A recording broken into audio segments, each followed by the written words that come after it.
Want to know how to make your silk press or your blowout last even longer? Let's get into it. So, tip number one is going to be don't sweat it out.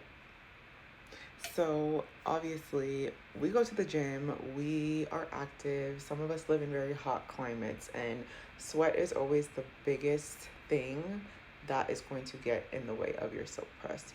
So, here are my tips. Number one is if you are a gym girly and you do get pretty sweaty in your scalp when you're working out, I would recommend doing the two space buns or the low bun or ponytail method. In addition to that, you are going to want to use like a gym wrap or one of those sweat headbands that really just lay down the perimeter of your hairline so that your scalp is not um, soaking in the hair at your roots are not soaking in all of that sweat and then reverting and curling back up. Tip number two is going to be to make sure you protect your hair at night. Obviously, this is an OG rule for my natural girlies. We protect our hair at night wearing a silk bonnet or satin bonnet or scarf, and then we're also either should be using a silk pillowcase, not just for our hair, but also for our skin because we don't want those wrinkles, right? But always protecting your hair at night. That's going to reduce frizz in the morning. It's going to just help preserve the style. The best thing to keep your hair stretched, my go-to style is just like a low bun where I put all of my hair at the bottom and I just kind of wrap the hair around itself like it would if you were doing a curl, and then just putting it up like that in a bun, and then I'll put my bonnet on top. And then in the morning, I literally just wake up, shake it out, kind of finger comb through it or brush through it, and then I'm good to go. Add a little serum. So tip number three is going to be try heatless styles. You don't always have to put heat on your hair when you are in a silk pressed or blown out state.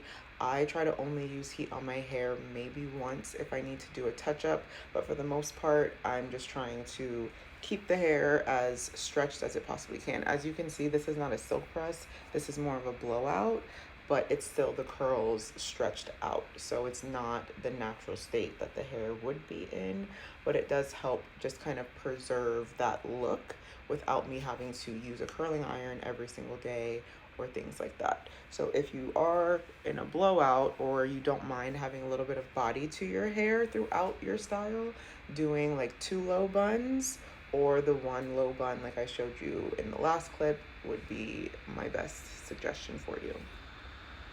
You can also use the heatless curlers or like rollers as well if you can sleep with those. But if you can't really sleep with things in your head or you don't want extra tension, the low buns are gonna be your best bet. Okay, so this next one should be obvious, but I don't think that it is. You're gonna wanna really avoid any kind of water-based hair product.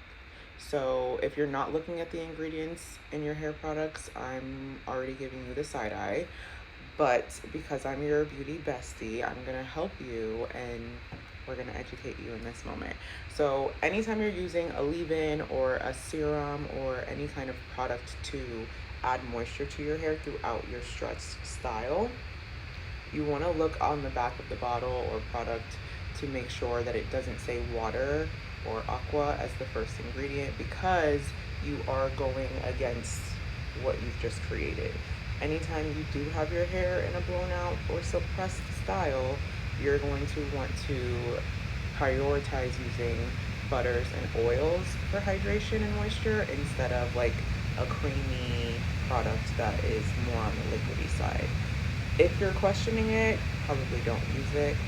My go-to is Shea Moisture actually does have like a hair butter. It's for split ends, but it's a really good pomade.